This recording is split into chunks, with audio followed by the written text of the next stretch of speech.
I set this up because some people may or not be able to have, let's say, the consultation fee, or maybe they have one specific question about what we do. Maybe they just have a general question about business or a tax question or something like that. And if I can answer it, I'm going to go ahead and answer it. And if I don't know the answer, then I'll get you the answer, or we could have a DM conversation and I'll make sure I refer you to the right person.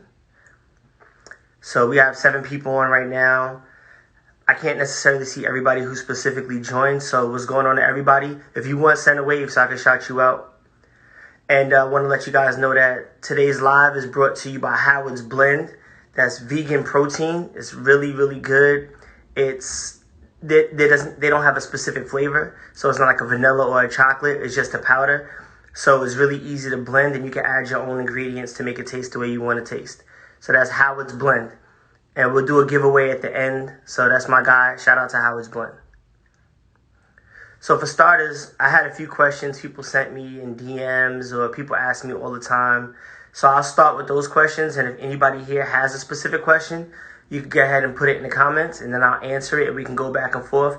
And perhaps I might have somebody who wants to join a live or whatever. Then we'll go about it that way as well. So I had one question sent to me in a DM. And the question was about foundations and the tax benefits of foundations. It was like 3 questions in one. So it was, what are the benefits of getting an LLC? What are the benefits of opening up a 501(c), which is a nonprofit organization? And if you have an LLC and you want to open up a foundation, basically, can you go back and forth between the two? So to start, for those who may not know, a LLC is a limited liability corporation. For example, I'm in real estate. So if Hussein Abdullah buys a home, and let's say for some reason we get sued, then I'm personally liable for anything that happens incorrectly in that house. So that means I could be sued for my paycheck, my future earnings with like my pension, my personal car, my personal assets. So we tell our clients that they should open up LLCs. And what happens is, let's say you were to get sued and the LLC was to get sued, then the only thing that somebody could take is whatever the assets are of that corporation or that company. So you personally don't really have any risk.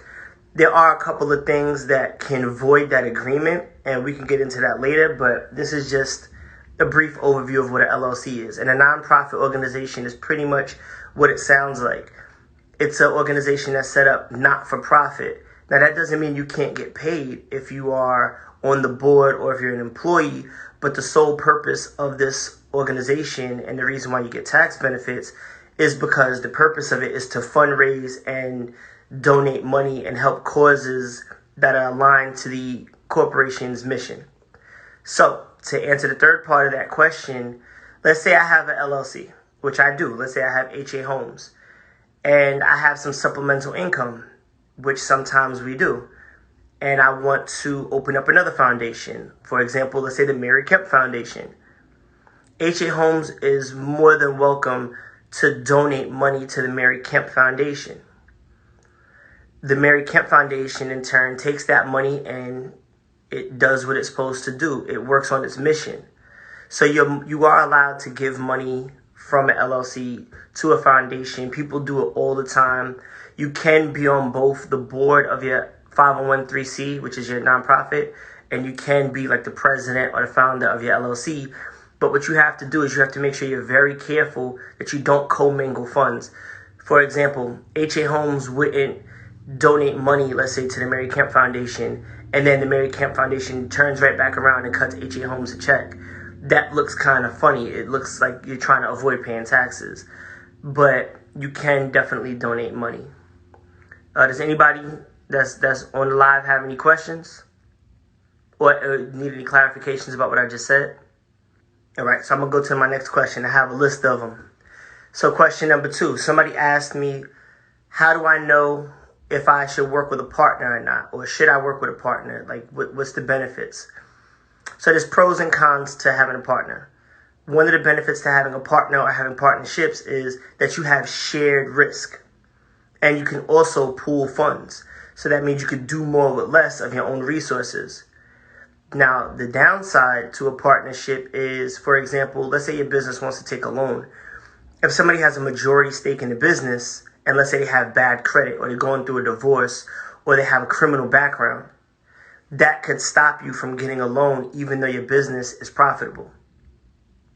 Another downside to having a partner is you're going to have differences. I have other LLCs and other businesses where I do have partnerships. And I have really great partners and we don't really have problems. But there are times where we disagree.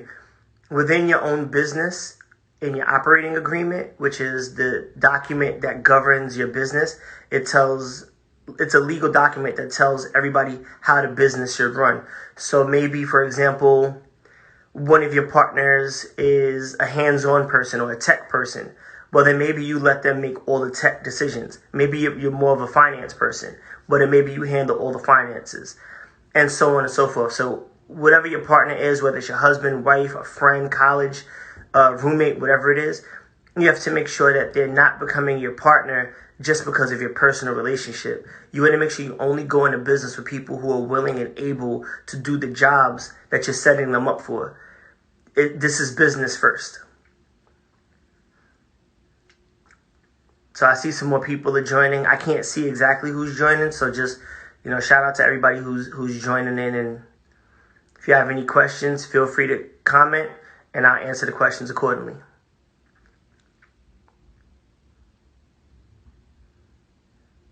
I'm going to give you guys about 15 seconds, so if you want to type anything, you can feel free.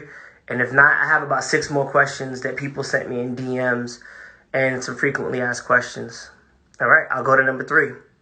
So a third question is, people always ask, well, how much does it take to invest with HA Homes? I don't have a lot of money. I can't buy a house on my own. Our minimum investment is $1,000. There's a consultation fee to become a client. The consultation fee initially is $1,000 to join, to become a client, to benefit from all the things that we can bring to a new business owner, someone who wants to start a business, somebody who wants to learn how to invest, or somebody who wants to invest in real estate. People often ask, well, why do you charge a consultation fee at all? Or why is it so high? And the answer to that is, to me, $1,000, or rather I should say this, $1,000 is relative. To a billionaire, $1,000 is nothing. To a multimillionaire, $1,000 is nothing. So if you're in a situation where maybe $1,000 is a lot of money, I think it's a matter of perspective. Is $1,000 worth more than an opportunity to learn something that could make you a multimillionaire? That's something that you have to decide. I think that a lot of times people feel like they don't want to be taken advantage of, or they don't want to lose the $1,000. If you're going to get into a business and you're serious about getting into a business, if you feel like $1,000 investment to grow your business or to learn how to fast track some pieces of your business is too much money, my personal opinion is I don't think you're ready to invest in business. Not on a high level, at least. Because $1,000 for anybody who's in business, and most of the people that I see on here are business owners, they'll tell you $1,000 isn't that big of a deal in terms of a business. So we do have a consultation fee, and that consultation fee isn't necessarily just for one conversation, because I work with my clients, and people could tell you, you could put a heart on this if you want. If I spoke to you on a weekend, after hours, first thing in the morning, if we met before work, after work, if I did a video chat with you or something like that, I try to make myself as accessible as possible to my clients. And you're basically paying for my knowledge. I've been doing real estate for over 15 years. I've been investing in businesses for almost 2 decades, and I've made a lot of mistakes, and I've paid a lot of money. So the things that I've paid for in my knowledge base and growing my expertise, that's what you're paying for. There's certain things that I know will cost you thousands of dollars. And if you want to go about it on your own, you're more than welcome to. But, you're going to pay for your experience, like I did. Thank you. I see more people are joining. Shout out to everybody who's joining right now. I can't see who's joining. So if you want to wave or whatever, I'll shout you out and say thank you for joining. And if you have questions, just feel free to comment, and I'll answer your questions accordingly. All right, I'm gonna keep going on my list then until somebody else puts a different question down. So another question that people ask me is, they say, what do you mean when you make millionaires? Like, what does that mean? If you guys have been on the page for a while, or if not, if you're new to it, you can look at some of our posts and you'll see I say I retired so many people, I made so many people millionaires. So this is what that means. I do have some clients who've come to me who are already millionaires and multimillionaires. They own properties, they have pension accounts, they have good salaries, they have assets, they have equity. And maybe one of them gives me a certain amount of money, maybe $100,000 to invest, maybe $500,000 to invest. They're already millionaires. I don't count them in terms of people that I've made millionaires.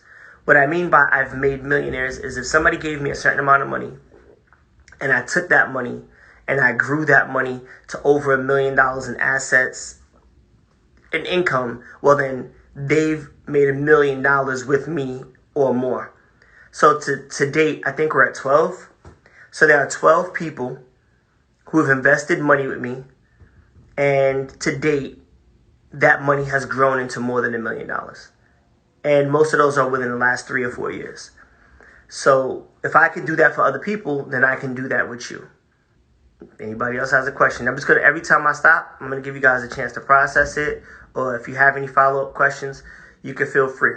And I'm just here as long as people have questions. If not, then as soon as we're done, we're done. All right. I'm going to go to the next question on the list. Another question is, if I have a business that's not related to real estate, can you help me grow my business? And the answer is, sure. There are a lot of things in business that just make sense through and through. It doesn't matter if you're in a car business, if you're in a real estate business, if you're in the food industry, if you're in the clothes industry, whatever industry you're in, there are certain rules, there are certain regulations, and there's certain just good practices that you should have if you want to grow a business and if you want to show your clients and your base that you're respectable and that it's worthwhile for them to spend money with you.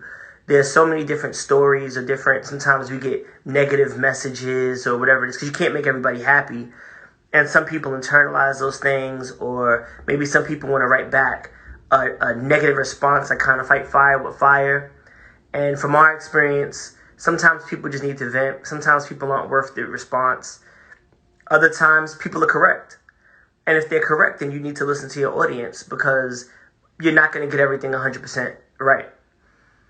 So we listen to the feedback if it makes sense, if it's valid. If it's not valid, then, we move on, we ignore it. But there are a lot of different things that we do experience, marketing and other things that we can help you add to your arsenal and grow your business, again, and fast track it. There are certain tax benefits, there's certain pension rules, certain state regulations, again, things that all businesses have to encounter that we've already gone through, whether it's through HAHOMES or through assisting another one of our clients, that we can add to your business to help you grow and get where you want to get. All right, I'm going to move on to my next question. I have like 3 or 4 more. And then again, if you have any questions, you can feel free to throw them in there. So another question I get a lot of times, and this isn't just from children, it's from adults, it's from people who are my peers and my seniors. They always ask, how much money do you have? How much money do you make? How much? And the honest answer to that question is, I'm not sure. I'm not sure. People say, well, how could you not know how many properties you own?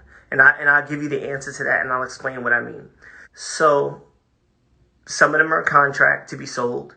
I'm in contract to purchase others. Some have closed and we're waiting for funding and this, that, and the third. And as you see, I'm on live right now. So I don't know if money hit my account necessarily or not. So if one sold today, or if one is being purchased tomorrow, or this, that, and the numbers fluctuate. So I'm not saying I own 1 million properties. Is not what I'm saying. I'm not saying whether I own 10 or 12 or 20. Am I supposed to count halves if I'm doing a joint venture with somebody? So a lot of times honestly, I don't have the answer. To me, that doesn't really matter. It doesn't matter to me if I have 8 open jobs or 3 open jobs. To me, what matters is that all the jobs get done well, and that I continue to help my clients, and that I continue to find new investments. So, at the end of the year, we could tally that up. And the realtors that I work with keep track of their transactions, and we'll share out the number at the end of the year if that's something that people are really interested in. But I also tell people, why does that concern you? I've never understood that. So,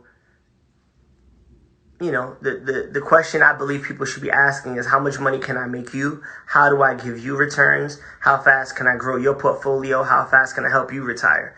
Which is something else that we've done. We've retired, I want to say 6 or 7 people at this point. By the end of the month, I think we'll have another person we can add to that list. In the next couple of months, I have another 2 people on top of that we're going to be able to add to that list. So we've had clients who've been investing with us a certain amount of time, and they're finally hitting and meeting and exceeding their goals, because this process isn't a sprint, right? It's a marathon. You're not going to give me $1,000, $5,000, $10,000 and expect to retire. It's just not realistic. Just off the top of my head, if you wanted to make $10,000 a month and you were making a 20% return on your money, you would have to have invested $600,000 in real estate. Whenever you buy an investment property, the minimum that you have to put down to get a loan is 20%. So you'd have to put down $600,000, which is $3 million in equity, or rather in assets. And if you were getting a 20% return on your $600,000, that would be $120,000 a year, which is $10,000 a month. So to even make $10,000 a month, which is not enough to even buy like a Lamborghini or a Bentley or something like that, you need $600,000 invested. So if you're not near $600,000, you're not going to be near $10,000 a month. Some of my clients make $40,000 or $50,000 a month in rent profits, to give you a gauge on how much people invest with us, how many homes we turn over, and this, that, and the third. And I could say this: I was able to retire. My wife was retired, and we were able to walk away from government jobs with benefits and perks and cover and exceed those salaries. So if that gives you an answer, then so be it. But if you want to retire, you're going to be somewhere in the hundreds of thousands if you're looking to buy and hold and you want passive income. And if you are looking to flip, then you could use a lot less money, because the flip returns are a lot higher. They're just a little bit more risky, but no risk, no reward. And y'all can feel free. There's people watching, so ask questions, comment. Do you have the same experience? If you're a business owner, do you agree? Do you disagree? Feel free. I wanted this to be a dialogue or a conversation, so please just chime in if you feel free. Shout out to Gary. So it's just Coach from BK. What can we expect in mentorship? When can we expect the mentorship on car rentals? Oh, thank you. That's a good question. That was my last piece, but thank you for bringing that up. So one of the things that I do as an investor is I try to diversify my investments. Real estate has done well for me, but real estate can't be my only form of income. So I invest in different businesses kind of as an angel investor. I invest money in different businesses and get a return, something like Shark Tank, right? And then other businesses I might purchase, or I might invest in something like a franchise, that sort of thing, where I get returns and I don't have to put in any money. My money is working for, rather, I don't have to put in any real sweat equity. I get passive income. So I'll invest in a certain business and I get a monthly check or a quarterly check, something like that. So to answer Coach's question, we are going to offer something where we're going to have a more formal mentorship. This is going to be a joint venture with myself, and for those who are in Texas or Colleen, you know him, Jakeem, Keem. Keem does J&J Credit Repair, and he also does Turo car rentals. This year alone, Keem has, I believe last count, has over 40 cars. He's 28. He's 28, 40 cars in 6-7 months. on top of his credit repair business and on top of his ventures. So what we're going to do is we're going to offer a mentorship. The mentorship is going to work something like a college course. And for those of you who didn't go to college or don't want to go to college and maybe did go to college, this semester of work will be the best investment that you've made, especially compared to those types of degrees. We're going to offer a semester. We're going to have people signing up in full. After this, you'll see a post. We're going to have different tiers. The more information on that after the video. But the Turo car rental mentorship, we're looking to start it in September. We're looking for our first cohort to have 20 students. No group meeting will have more than 10 students. If you guys remember, I'm a retired math teacher, so I have a strong base in my pedagogy. Pedagogy is your teaching philosophy. The same rules that apply in the classroom with younger students are the same rules that apply with older adults or with adults in general. So we're not going to try to cram 20, 30, 40 people in a group chat or in a group conference because you're not going to get your quality of time. Small group instruction is the way to go.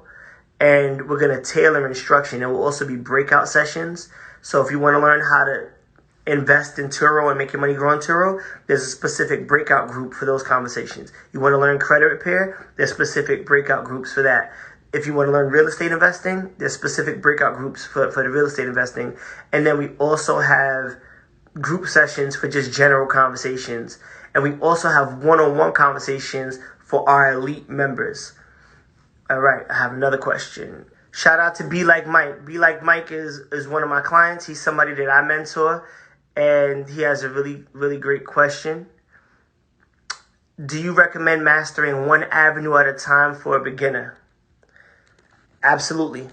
And I would say I think that beginners and professionals, rather people who've invested for a long time, should always focus on one venture at a time. Kind of like the 80-20 rule, if you know that book. If not, read the 80-20 rule. You can get that book for free on audio on YouTube. If you want the link, send me a DM. I'll send it to you. Something to listen to while you're driving. So basically the way the 80-20 rule works is if you invest 80% of your time into 20% of, let's say, your ventures or your clients or whatever your effort is, you're going to get a greater result than if you're trying to give 10% to 10 different things. That just never works well. So if today you're trying to learn real estate and you want to invest and you have a job and you have children and you have other things, well, then that should be your only extracurricular. Put all your eggs in that basket until it's working on its own, and then you want to jump off into the next venture. I did the same thing. Actually, if you see Mind Molders is going to be the housing agency for the group that Keem and I are doing, the mentoring program. Is going to be a special sect of Mind Molders. And at a time, I was running Mind Molders, which was a tutoring business. We had a board game. We were developing an app. I was doing real estate. I was a teacher. I was also coaching. And myself, I had personal clients. And a daughter and a family. I was basically running myself ragged. And I was getting success, but it wasn't to the degree that it could have been. And also that story is in another product that Mind Molders offers, the book Fear, Forget Everything and Reset.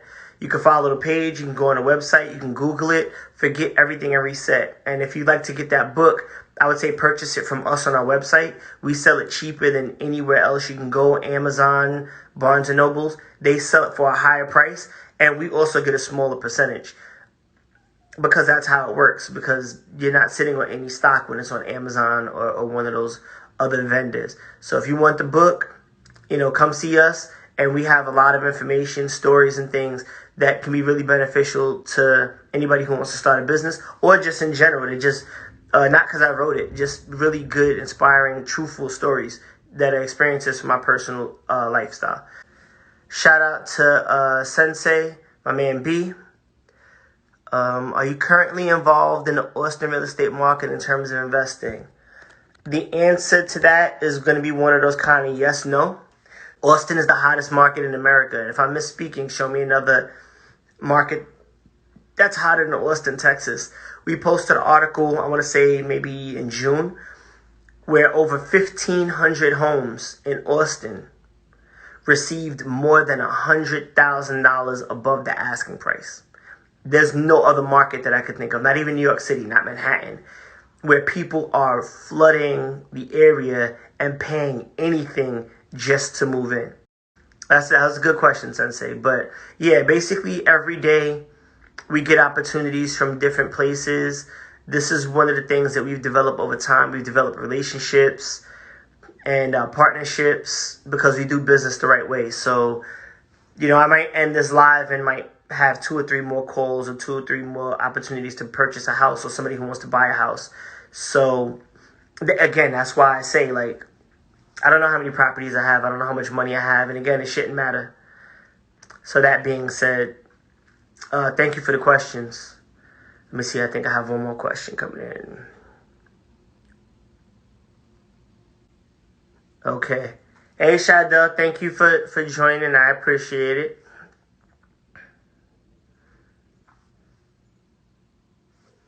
Hold on one second. Let's read some of these. Hey, Wendy, thank you for joining. Let's see who else is in here. Hey, Nelly, thank you for joining. All right. Let's see my man Nimshi. What's going on, Nimshi? Make me a millionaire. Nimshi, you almost there. Nimshi's one of my clients. He's doing well. He's a landlord. And, we could show you how to do that too. What up, what's going on? Yanni, thank you for joining. Aurora, shout out. What's going on? Ramona, thank you for joining in. Nessa, what's going on? So y'all have questions, feel free. Nessa, I know you asked a question the other day. It was on one of the feeds. Feel free to ask the question again. I'll make sure I get that answer for you. Super Hot Fire, thank you for joining. Shout out to Girlfriends Connected for sending out the link.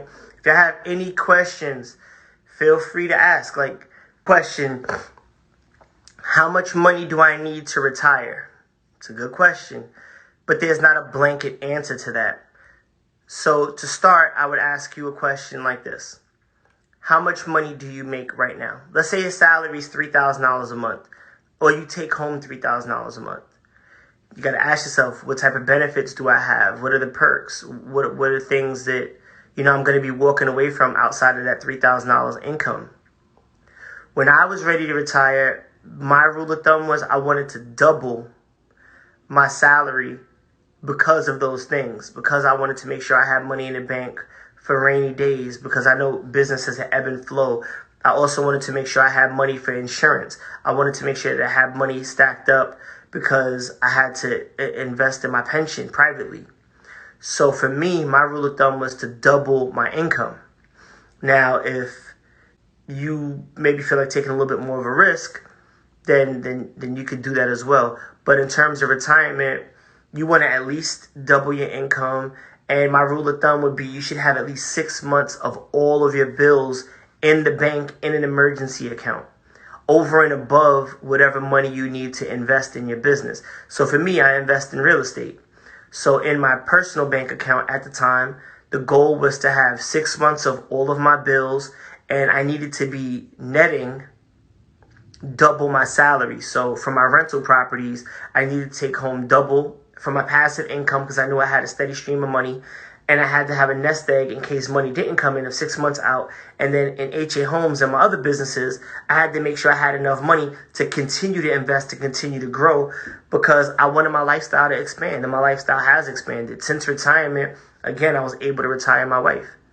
And she had a certain set of goals that was, similar to what I just explained to you. All right, so we have some more questions. Let's see. Thank y'all for the questions.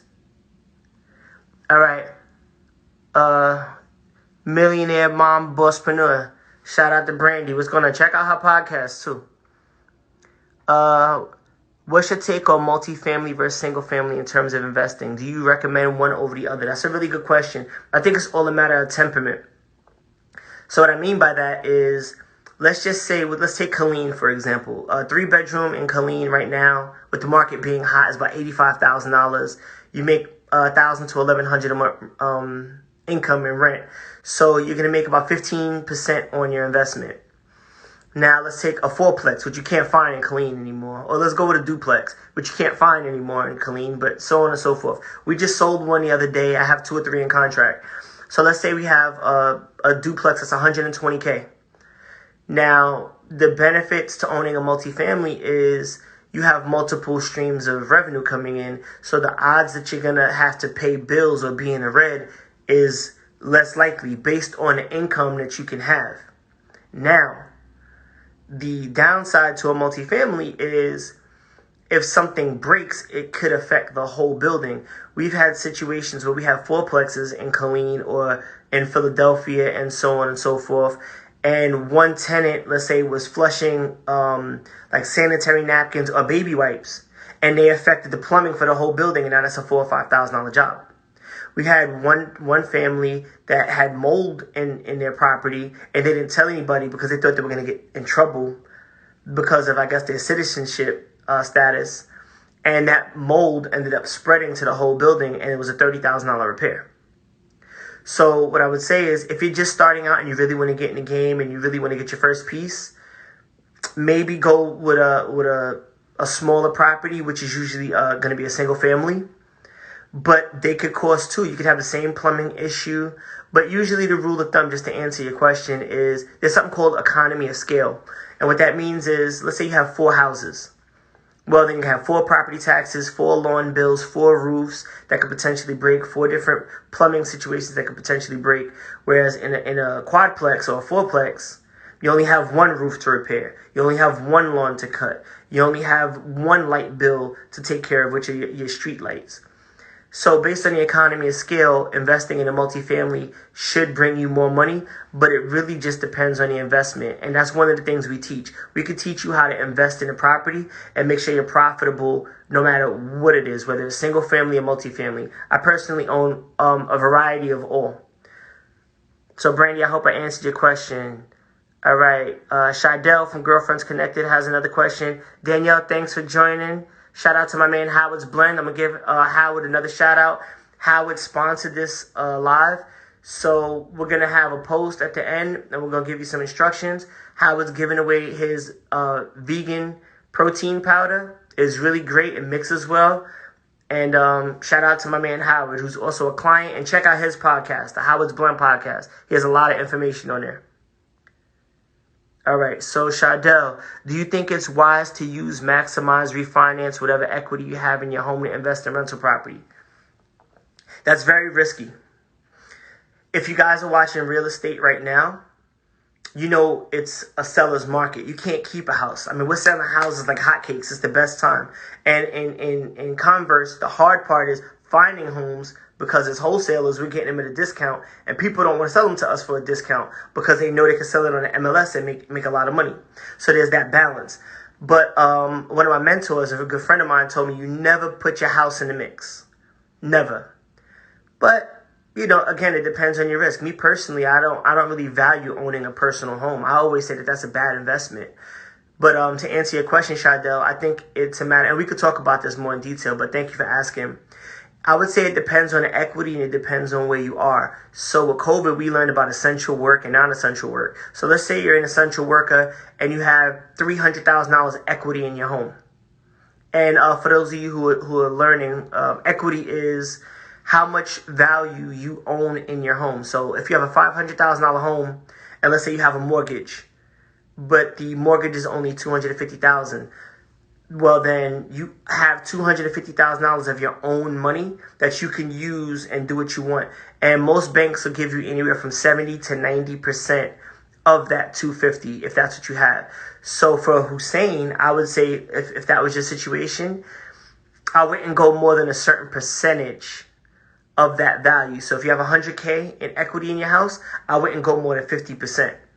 If you have 200, 300 equity, well, I wouldn't go more than 50, 60%. But you got to have a goal and you got to know what you're going to do with that money. I wouldn't pull equity from a house to go buy a new car, to pay off student loan debt. I wouldn't do that. But if you're going to invest, I wouldn't buy crypto. I wouldn't buy stock. I wouldn't buy anything I couldn't control.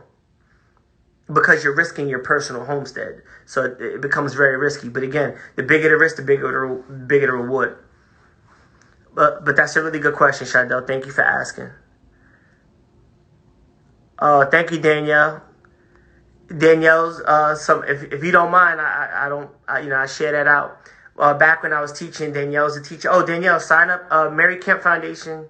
We got some grants. So basically, I was working with her, and she was a new teacher. She was a teacher I mentored just as a union rep and as somebody to make sure she was good with her classroom. And now she's a veteran teacher, and she also has her own tutoring company and is doing great things for children out there in New York. So I'm glad to see that the people that we've worked with are successful and are still doing the right thing in business and for their clients. All right. Brandy, I'm glad I answered your question. Super hot fire. How'd you get started with your first rental property? Oh, that's a really good question. And that answer is in my book. That answer's in my book. So in the book Fear, Forget Everything and Reset. When I was 21, 22, I actually bought my first property with credit cards. It's a strategy I could show you how to take advantage of. But the short answer for that is if you're going to invest in a property that's going to bring you, let's say, 40 or 50% return, and your credit cards are 15, 17, 18% return, well, then you're making 20, 30, 40% over and above somebody else's money, right? Which is OPM, other people's money. The goal, or one of the things that we like to teach, is how to use other people's money to grow your own base. Now, they're going to benefit too because there's interest or fees or whatever you're going to pay. So in that regard, everybody's making money and everybody's happy to do so. There are plenty of people that you have in your circle right now who want to invest money, but they don't know how, or they don't want to do the work. Maybe you're in that position. Maybe you want to invest your money and you don't know how, or you don't know who to trust, or you don't know who to call. Well, you call us. We could teach you how to do it yourself, or we could just invest your money for you and make it grow. So super hot fire, let me know. All right, we got more questions. Coach, let's see, my man Gary, what are the best write-offs to take advantage of as a landlord? I guess the answer to that question would be all of them. Don't leave any money on the table. And as a landlord, especially when you own an LLC, you could write off everything from the interest on your mortgage to all of your expenses. You can write off all of your... so let me break down expenses. So you're a landlord and your fridge breaks. Well, then you can buy a brand new fridge and you depreciate that because it's an asset. So, and it's an appliance. So, let me say this. I'm not a CPA. I'm none of that. But I've worked with several over the years. I work with my client CPAs to make sure their numbers are right. I have different CPAs in different states for different reasons, and so on and so forth. So I get a lot of tax advice. And anything I say, just Google it or talk to your CPA and verify everything I'm saying. So when you buy something like a fridge, it's an asset. Let's say it's $1,000. You don't get to write that off and get $1,000 back as a deduction because you're going to keep the fridge. So they depreciate it over time. But you do get money back. So every time you buy something as a business, think of it as on sale because you're going to get money back in your taxes. Let's say you have a plumbing problem and you pay a plumber. You pay him $200 to go out and fix a problem. Well, then you do write that $200 off as a whole because that's like a one-time thing. And you had to pay somebody, a vendor, that $200. So every time you pay for something as a business, you get a tax credit. You get a tax break. And that lowers your tax bracket. If you look at a post I did the other day, I kind of explained how tax brackets work and how the tiers work. So, I won't get into that in depth here unless you guys really, really want me to. I have another 10 minutes. So if you have any questions and I don't answer them, feel free to DM me. If you're not following us, follow us. And, we'll go back and forth in a conversation. And let me see. I have some more questions coming in. Okay, Shadell. Let's see.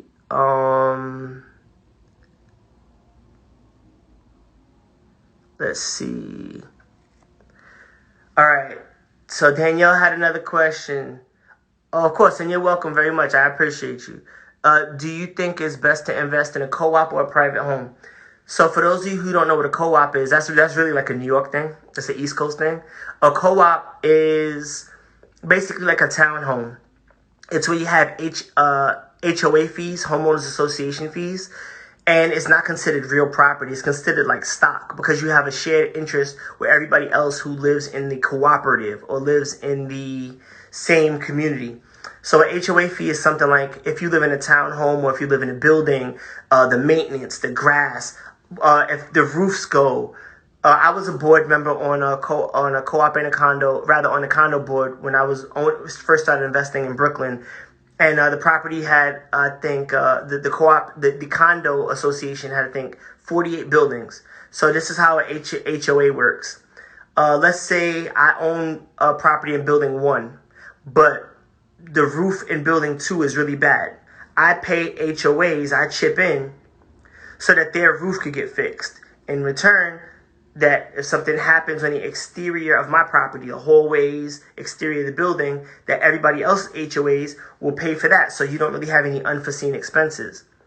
So if you're talking about a place to live, I would say I wouldn't invest in a co-op because you have to go through the board to get things approved. You want to knock down a wall, you want to mount a TV, you want to change the floors in your apartment.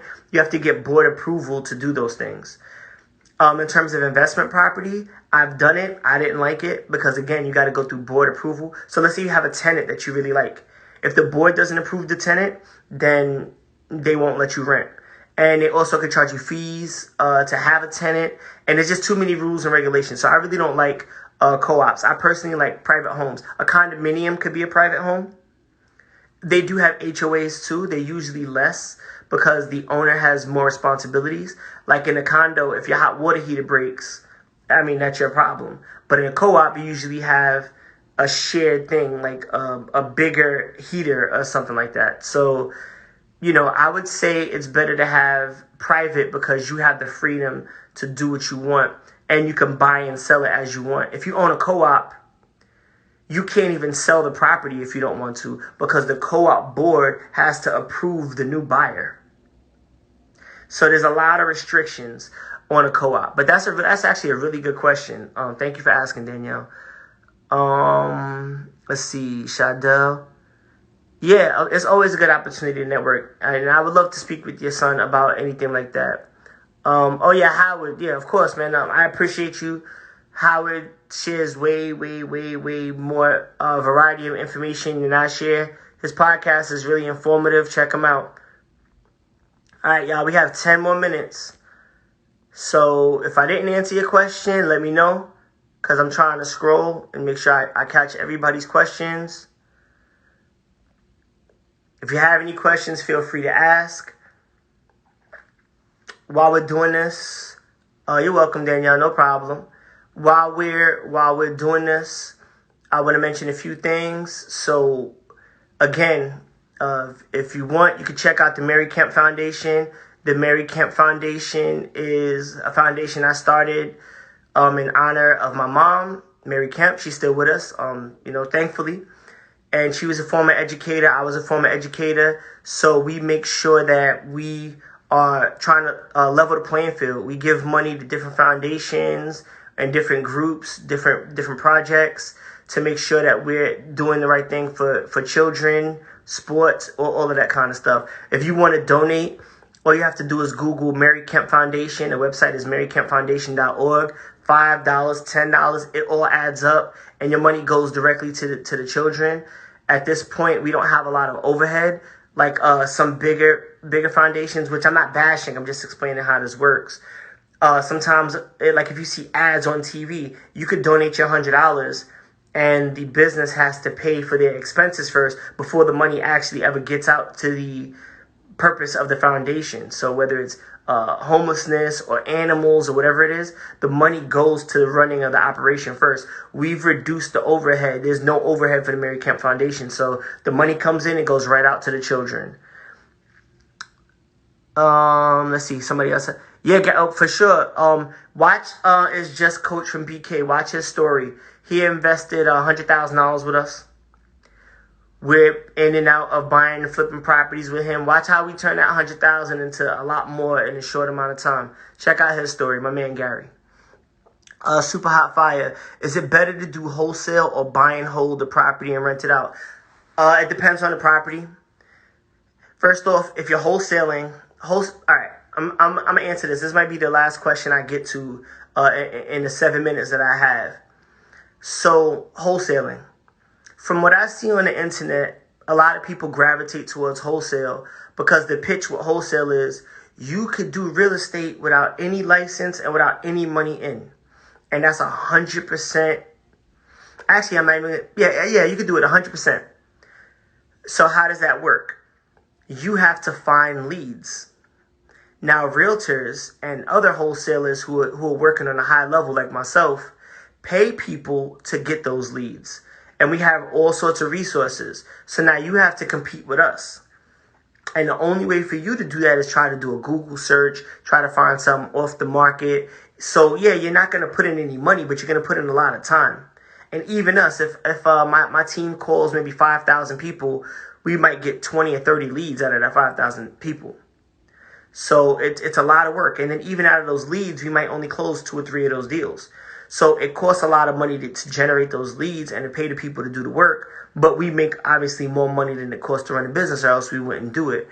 So let's say you have somebody, let's say like your grandma doesn't want a house and you know she's a motivated seller and she gives you the lead. Let's say you get the opportunity to get a lead. You got to ask yourself, is it going to make you more money to keep the house or make more money to sell the house and take the profit and invest it in something else? So the answer to that question and the answer to any question I'm going to give you is always going to be, it depends on the exact deal. We could talk about any deals like that you want. If you want to learn how to wholesale, I mean, that's not even something I charge for because I don't think that's worth selling. I honestly don't. It's so labor intensive. And to do it well, you have to have connections and so on and so forth. I don't think that that's something that somebody should do to try to get into real estate to make money. From my personal experience, most of the people I know that pay seminars to try to wholesale, they end up just putting money in the wholesaler's pocket and they end up broke. It's just my personal experience in my years doing this. So let's see. All right, Brandy, we got another one. Not sure if you answered this already or not. Do you mentor kids on financial literacy, real estate investing? Absolutely. Again, I'm a retired teacher, so I could work with a child as young as 6. My daughter bought her first property at the age of 10. So there's different levels. And with mentoring, I wouldn't necessarily mentor an elementary school student, but there are certain things that I could give you resources and I could help you show a child how to start learning about money and different strategies and different things. And that's what's going on. Check out Dope and Damage podcast out there over in Germany. That's Nesrain. She's the host. She's amazing. And we're actually working on something out in Africa. I want to say Northern Africa, if I'm correct. Ness, correct me if I'm wrong. Where we're doing an initiative to bring some money to the children out there. So shout out to Ness, the Dope and Damage podcast. But yeah, I could work with children of all ages, young adults. And the mentoring program we're going to have is going to be comprehensive. There's going to be a wide range from just a general membership to like the elite package where you're going to get one-on-one tailored time. And we're really going to help your business like we do with some of our other clients. You could check our YouTube channel, see some of the stories, see how we help some of those people grow. And they're still growing. We still work with them. And oftentimes I do volunteer work.